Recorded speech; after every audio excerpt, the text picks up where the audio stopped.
ऐसे ही नानक देव जी महाराज के बारे में है।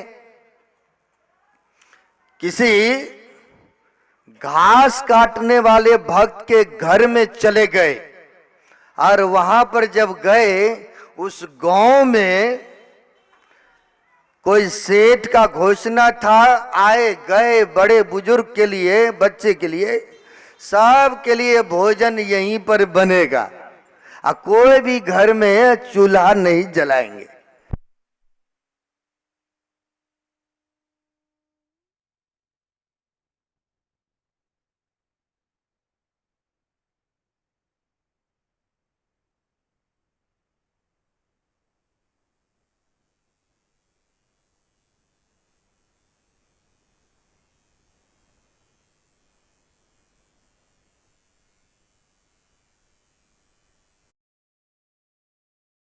देव जी महाराज पहुंच गए कि गरीब के घर में, और वहां पर गरीब भक्तों ने कहा, गुरुदेव क्या सेवा किया जाए?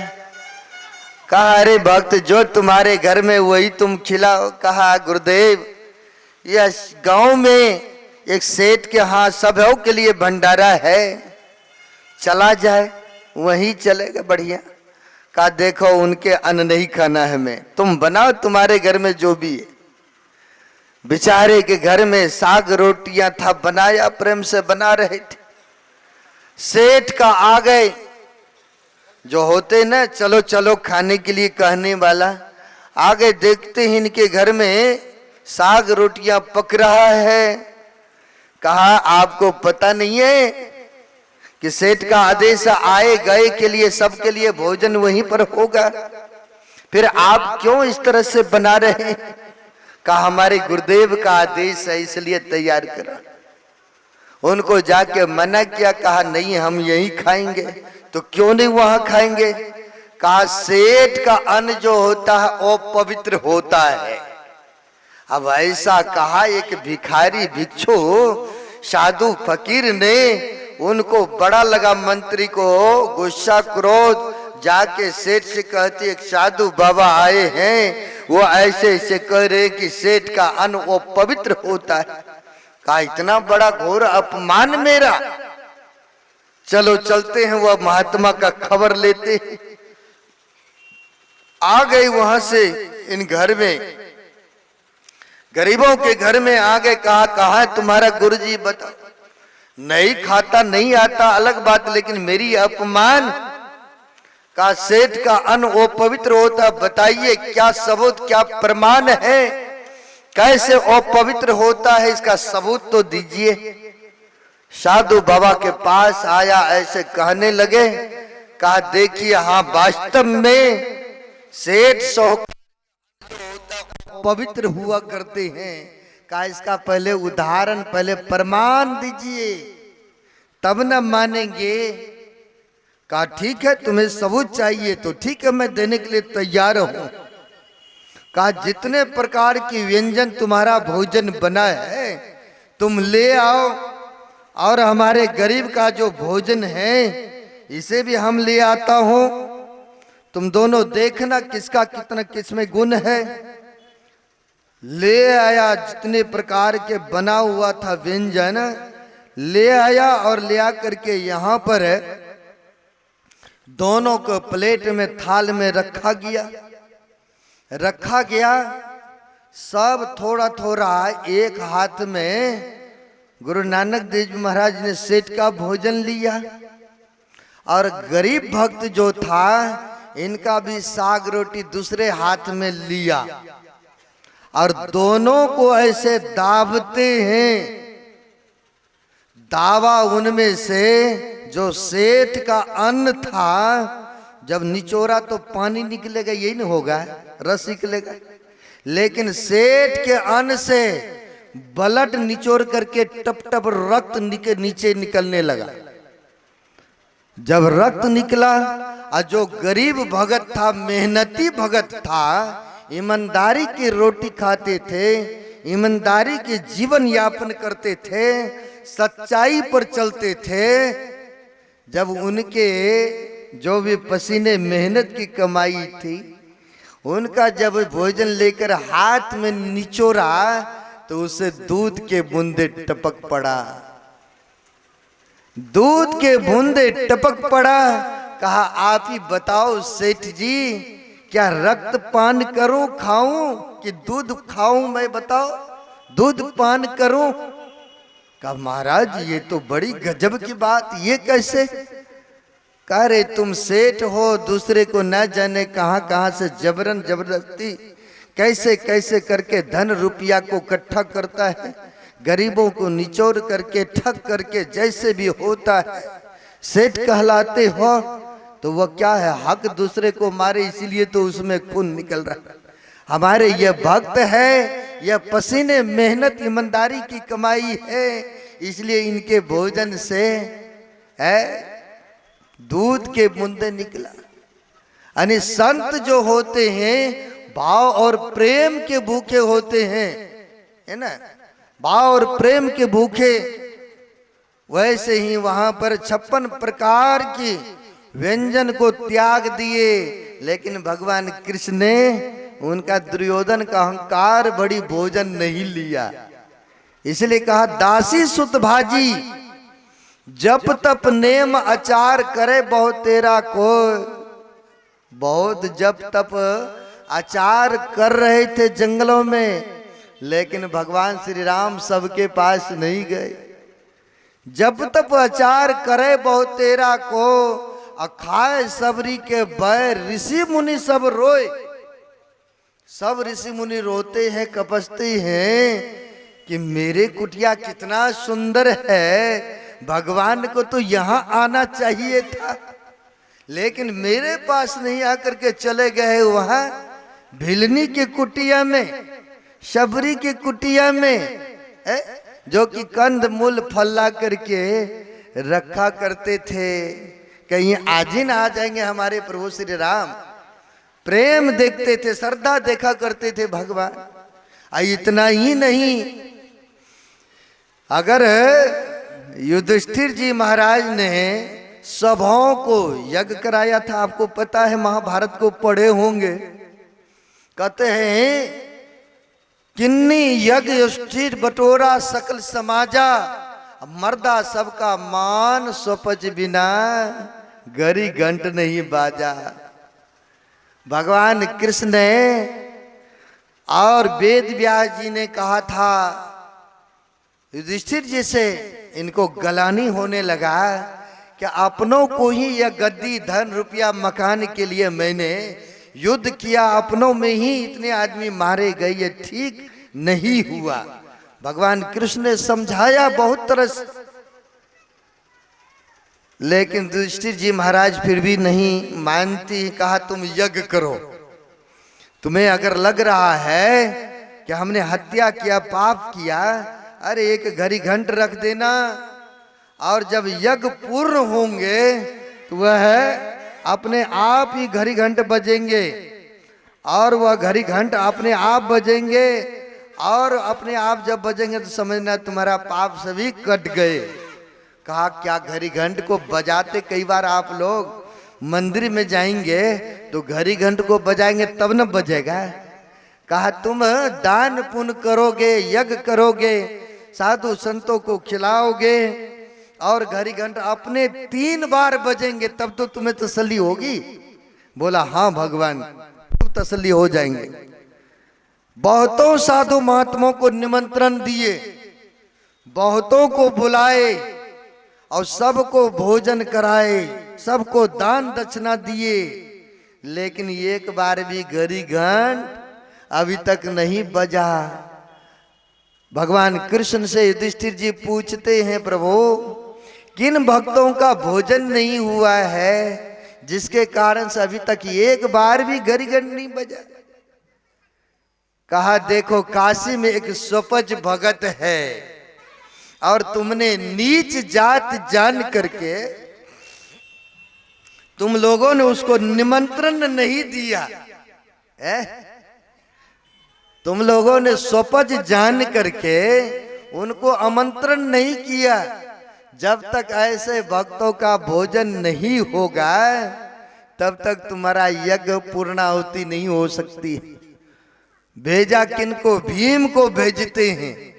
जिनको शरीर में 10,000 भांति का बल। कहा भीम जाओ उनको शोपज भगत को ले आओ, अपने दरवाजे पर भोजन कराएंगे।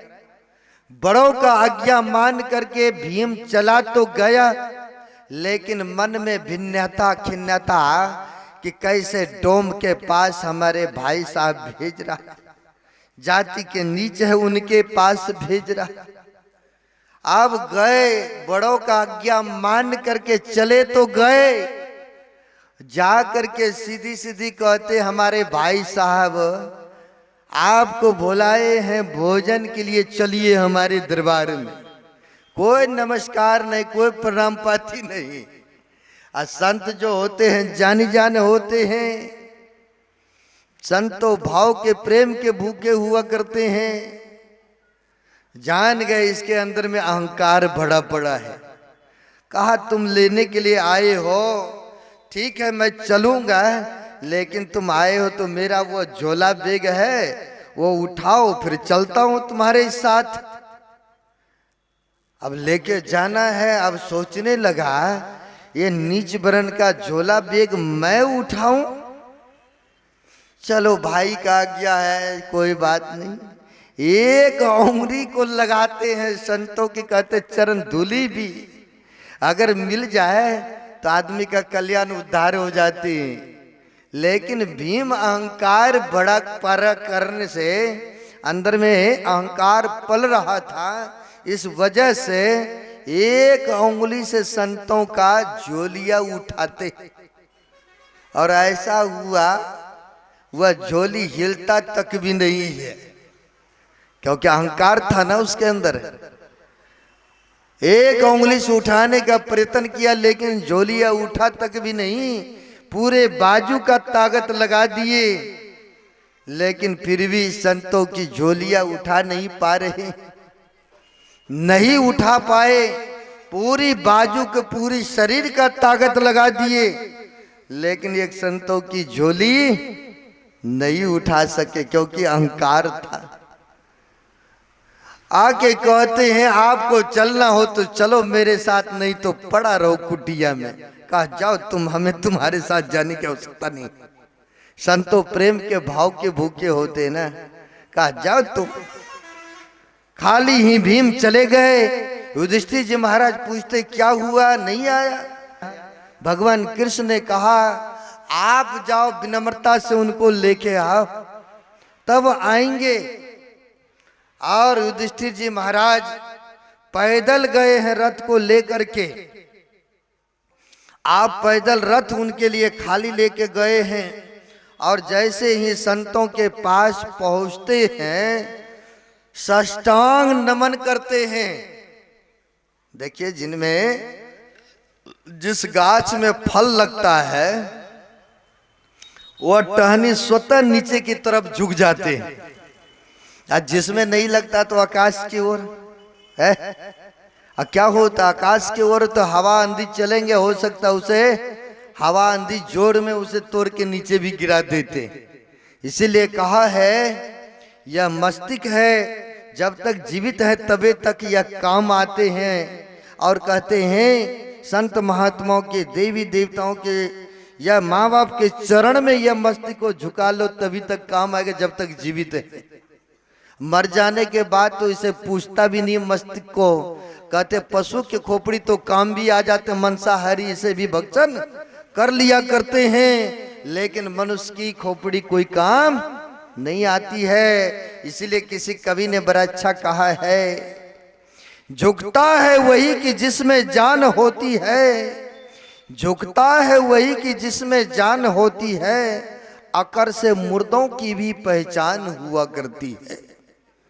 2-4 दिन मुर्दा को छोड़ दीजिए, अकड़ जाएंगे, लकड़ की तरह हो जाएंगे, वह झुकेगा नहीं।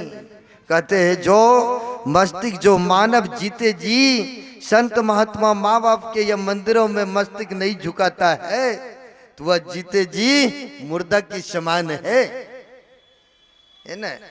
अब इन्होंने साष्टांग नमन करते हैं और हाथ जो करके प्रार्थना करते हैं, महाराज आप पधारे हमारे घर पर, भोजन प्रसादी ग्रहण करें।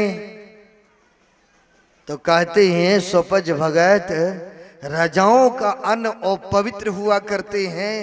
लगे हाथ कहते हैं युधिष्ठिर जी, अगर अपवित्र होता है तो पवित्र भी तो आपके जैसे संत ही करेंगे, आपके चरण पड़ेंगे। आप अगर प्रसाद ग्रहण करेंगे तभी न पवित्र होगा। प्रभु आप पधारने की कृपा करें। बड़ी देखा विनम्रता, बड़ी श्रद्धा का। अच्छा अच्छा चलो चलते हैं तुम्हारी विनम्रता, तुम्हारी प्रार्थना पर।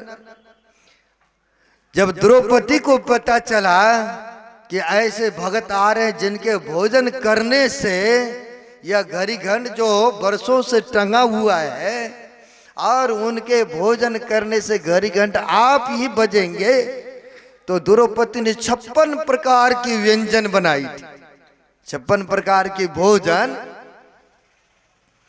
तैयार की थी और उनका आगमन हुआ सोपज भगत का। थाल में परोस के दिया गया और थाल में जो परोस के दिया गया सब भोजन को ने, कई बार घंट बनता है ना, सब कुछ उसमें डाल देते, एक ही बार में सब हो गए। सब मिला उला करके और एक बार खा गए। जैसे एक बार खाए सोपज भगत, वैसे ही घड़ी घंटे एक बार बज गए। अब एक बार जो बज गए, द्रौपदी छत के ऊपर से खिड़की से देख रही थी। अब देख रहे थे, कई बार भगत लोग पूछते, बाबा ये सब्जी बढ़िया बनी, दाल ठीक बना, हम लोगों से भी पूछते हैं, है ना। अब जो इतने प्रकार की व्यंजन बना था, द्रौपदी के मन में होने लगा, अरे बनाया इतना मेहनत से अलग अलग, काश अलग अलग खाते तो अलग अलग स्वाद लेते, लेकिन जात की तो डोमी है, इनको स्वाद का क्या पता। अब मन में द्रौपदी ने ऐसी बात सोची, जैसे अब दोबारा उठा के लेती भोजन करते हैं सोपज भगत, वैसे ही वह कहते हैं अब जो भोजन होगा यह डोम का भोजन होगा। लगे हुए वहां पर बैठे हुए थे। युधिष्ठिर जी महाराज कहते, क्यों प्रभु ऐसे क्यों कह रहे, आपको तो कुछ किसी ने कुछ कहा नहीं, आप फिर ऐसे क्यों अपमानजनक बातें कर रहे हैं। कहा जाओ द्रौपदी से पूछो, मन के बात संत जान जाते हैं, आपके मन में क्या क्या बातें उठ रहा है। हमारे गुरुदेव भी कहते थे, कभी कभी भक्त लोग ऐसी सब इच्छा, ऐसी सब भावना लेकर मेरे पास आते हैं, अगर मैं मन की बात बता दूं तो मेरे पास आना छोड़ देंगे। ऐसे गुरुदेव थे, संत ऐसे थे, सबके मन की भाव को जानने वाले थे। कहा वहां पर है, जाके द्रौपदी से पूछो। जाके युधिष्ठिर जी पूछते, क्या तुमने बोली, क्या सोची। कहा मैंने तो बिल्कुल अपने मन में ही सोची है कि अलग अलग खाते तो अलग अलग स्वाद लेते, लेकिन जात की तो नीची है, इनको क्या पता स्वाद का है, इनको क्या पता स्वाद का। मेरे मन में चला, लेकिन मैंने इसको उसको किसी को नहीं कहा। तभी उस सोपज भगत ने कहा है, जाके द्रौपदी से पूछो। तो इसलिए कहते हैं, मर्दा सबका मान सोपच बिना घड़ी घंट नहीं बाजा। सोपच के बिगर घड़ी घंट नहीं बजा था, एक ही बार बजा, लेकिन यज्ञ को पूर्णाहुति तो हुई। वही पलटू दास जी कहते, पलटू साहब कहते हैं, पलटू ऊंची जाति का मत कर अहंकार, साहब के दरबार में केवल भक्ति प्यार। कहते हैं पलटू साहब, साहब के दरबार में केवल भक्ति से ही नाता हुआ करते हैं, उनको और कुछ नहीं चाहिए।